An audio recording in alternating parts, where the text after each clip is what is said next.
ध्यान दे भाई। देखो आप लोगों ने हार्ट अटैक का केस सुना ही है, अब उसको थोड़ा डिटेल में समझते हैं।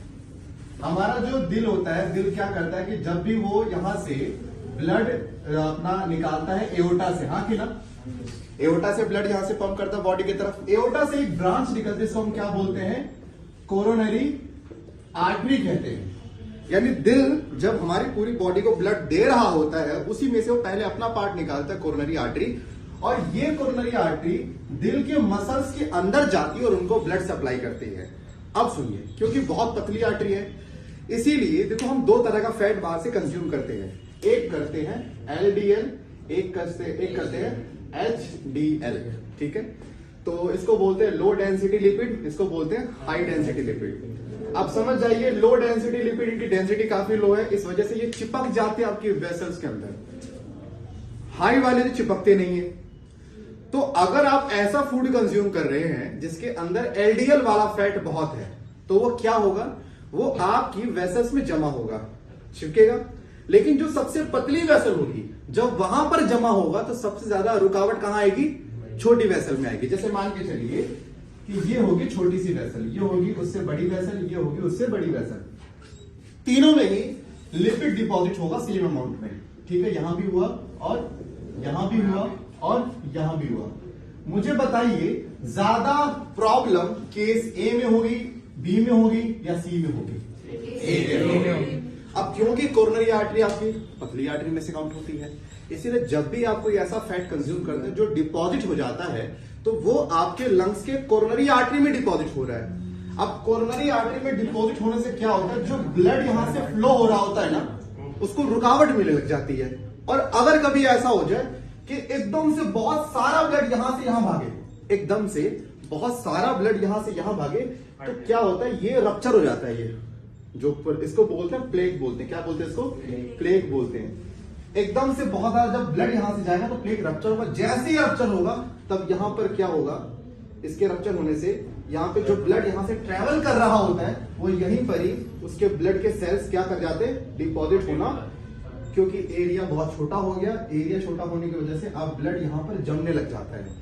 और जैसे यहाँ पे जम जाता है तो यहाँ पर एक मैकेनिज्म शुरू होता है, इसको बोलते हैं क्लॉटिंग मैकेनिज्म। हम पढ़ेंगे आगे, क्लॉटिंग मतलब खून का जम जाना। तो जैसे यहाँ पर रप्चर होगा, यहाँ पे खून क्या होगा, जम जाएगा। अब सुनिए, लेट्स सपोज ये कोरोनरी आर्टरी ऐसे एक ब्रांच ऐसे गई, दूसरी ब्रांच ऐसे गई, और ऐसे ब्रांच अलग अलग एरिया में गई, हाँ कि ना। ये हार्ट के डिफरेंट मसल्स तक ब्लड लेके जाएगा, और अगर हार्ट के डिफरेंट पार्ट्स को मिलेगा ब्लड तो वो जिंदा रहेंगे। लेट सपोज क्या हुआ, प्लेग यहां बन गया, प्लेग अब जैसे ब्लड एकदम से पंप हुआ, मान लीजिए यहां पर एक क्लॉट बन गया।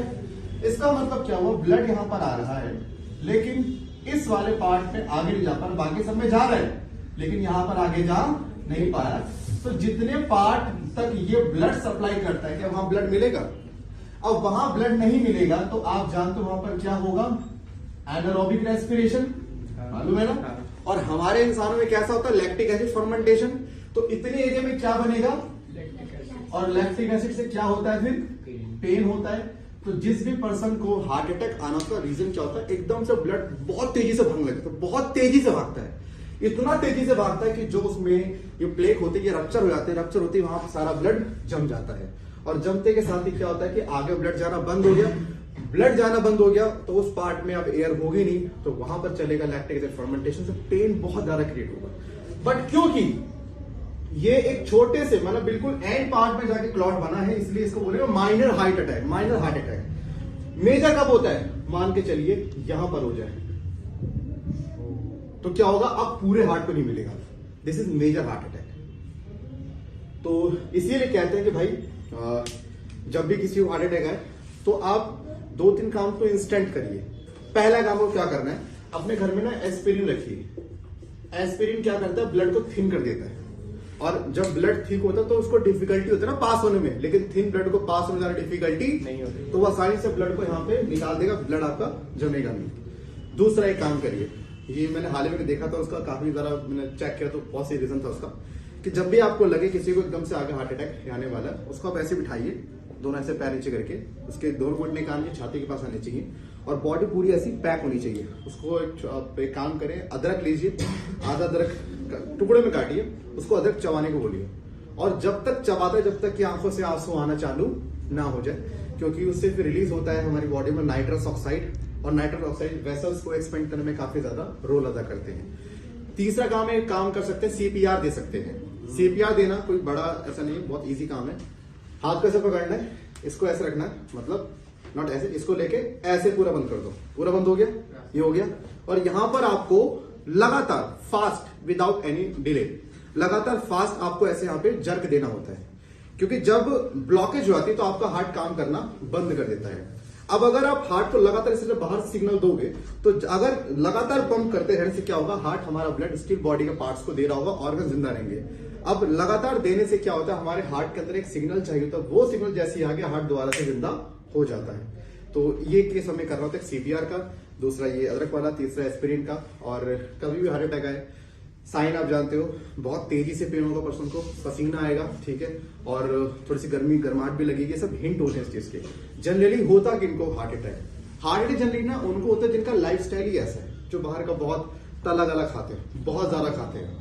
आप कहो सर हमें तो नहीं हो रहा, भाई अभी आपकी एज में पता है क्या, आपकी एज में आप कैलोरी बर्न कर लेते हो तो आपका सारा खत्म हो जाता है, लेकिन जब एज बढ़ती है तो उनका फिजिकल वर्कआउट कम हो जाता है, जिससे वो उसको बर्न आउट नहीं कर पाते, इससे वो उनकी बॉडी में डिपॉजिट होना शुरू होता है। आप लोगों ने समस्या एक चीज सुनी होगी कि हार्ट अटैक का चांस सबसे ज्यादा उनका होता है जिनके काफी ज्यादा ओबेसिटी है बॉडी, जिनका थोड़ा वेट ज्यादा है, उनको सबसे ज्यादा चांस होता है। बताओ रीजन क्यों? देखो, हमने एक चीज अभी पढ़ी, बता रहा हूं आपको, हमारी बॉडी में फैट को डिपॉजिट करने के लिए we have tissue known as adipose tissue. Adipose tissue को आप मान के चलिए कि ये एक पानी की टंकी जो आपकी बॉडी ने जगह जगह पे फिट कर रखी है। तो लेट सपोज आपने कोई खाना खाया, उसमें बहुत सारा फैट था, उसमें से कुछ फैट आपकी बॉडी ने यूज कर लिया एनर्जी के लिए, कुछ फैट बच गया, वो फैट बॉडी जाके किस में रख देगी, एडिपोज टिश्यू में डाल देगी। ये टिश्यू कहाँ है, आपके बेली एरिया में है, आपके शोल्डर में है, आपके नेक में, आपके चिक्स में है, ठीक है। सोचिए जब डेली आप फैट खाते जाएंगे तो एक दिन ऐसा आएगा ना कि सारा का सारा एडिपोज टिश्यू भर जाएगा, सारा भर जाएगा। अब अगर आपने फैट कंज्यूम किया, बॉडी क्या बोले, खर्च करना है जी, नहीं। अब बॉडी बोले तो कहां रखे बताओ। जब सारे एडिपोज टिश्यू भर जाएंगे जो कि फैट स्टोर करने के लिए बने होते हैं, तो बॉडी बोलेगी भाई देखो ऐसा है, ये अब कहीं ना तो कोई हमसे ले रहा और ना इसका यूज हो रहा, तो वही चीज ब्लड में घूमेगी, क्यों ब्लड से बाहर निकल ही नहीं ना। अब क्योंकि वो लो डेंसिटी का तो चिपक जाएगी वॉल पे, अब क्योंकि हार्ट की वॉल सबसे थिन है तो वहां पे तो चिपक के तो और दिक्कत करेगी।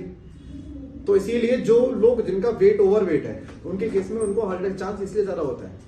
अब जैसे हम जैसे लोग हैं, अगर मैंने खा भी लिया एक्स्ट्रा तो भाई मेरे पास मेरा पूरा एडिपोज टिश्यू खाली पड़ा हुआ है, बॉडी पहले उसको भरेगी, हाँ कि ना। लेकिन अगर मेरा पहले वो सब फील हो गया तो मेरी बॉडी में कहां घूमेगा, फैट मेरे ब्लड में सर्कुलेट करेगा और यहां पर वो जमना चालू हो जाता है। तो हमें ना एलडीएल का अमाउंट कम रखना है, एचडीएल का ज्यादा रखना है।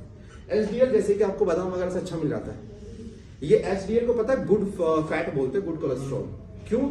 ये वाला अगर आपकी बॉडी में ज्यादा हो गया एलडीएल को कम कर देगा। एचडीएल की अच्छी बात क्या है, एचडीएल हमेशा एलडीएल का दुश्मन होता है। अगर आपने एचडीएल बॉडी में बढ़ाया, वो एलडीएल को अपने आप कम कर देगा। अगर किसी को हो, घर में लगे किसी को इशू है थोड़ा सा कि यार इसको हो सकता है, आप उसकी डाइट में क्या बढ़ा दीजिए, एचडीएल कमांड। गूगल पे सर्च मारेंगे एचडीएल की पूरी लिस्ट आ जाएगी, किसी में होता है, वो आप डाइट में ऐड कर दीजिए फूड, एचडीएल बढ़ेगा, एलडीएल अपने आप गिरेगा। वरना आजकल तो बहुत सारी मार्केट दवाइयां भी अवेलेबल है, बट मैं रिकमेंड नहीं करता, मैं कहता हूँ जब नेचुरल से हो जाए तो उससे ज्यादा बेटर है, ठीक है। इसलिए जिनको हार्ट अटैक वगैरह है उनको बोलते हैं वर्कआउट करें। अब आप कहोगे सर जितने भी सेलिब्रिटी हैं वो सारे वर्कआउट के टाइम पे चले गए, है ना। अब वर्कआउट से होता तो भाई देखो ऐसा है, आपको सिर्फ इतना पता है कि वर्कआउट के समय उनका हार्ट अटैक हुआ, आपको क्या उसके प्रीवियस हिस्ट्री पता है, क्या खाते थे? क्योंकि देखो ऐसा होता है, कैफीन होता है, कैफीन हमारी बॉडी में जब ऐड होता है तो वो हमारी बॉडी का सर्कुलेशन फास्ट कर देता है। जिम से पहले क्या करते हैं, कुछ लोग यूज करते हैं प्री वर्कआउट, जिनसे उनकी बॉडी परफॉर्मेंस इनहांस होती है। कोई बुरा नहीं है, यूज कर सकते हैं, बट फर्क होता है लिमिट तक। लेकिन आमतौर पर लोग कैफीन का बहुत इस्तेमाल करते हैं। अब कैफीन का एक मिनिमम डोज होता है, जैसे मान लीजिए 400 मिलीग्राम, 400 ग्राम। अगर आपने 400 से ज्यादा कैफीन इंटेक कर लिया, उस केस में क्या होता है कि आपका ब्लड सर्कुलेशन इतना हाई होता है कि चांस है आपका ब्लड कहीं ना कहीं तो रप्चर होकर वहां पे क्लॉट बना देगा। वो बहुत ज्यादा आपका क्या करता है, हाई कर देता है सर्कुलेशन। तभी तो कॉफी पी के नींद नहीं आती, कैफीन आपका ब्लड इतनी तेजी से घुमाएगा ना कि आपको नींद ही नहीं आने देगा। लेकिन कैफीन का ज्यादा डोज दिक्कत वाली बात। ठीक है, तो यहाँ पे याद रखना इतना ही, क्योंकि वैसे डिटेल निकालो पूरे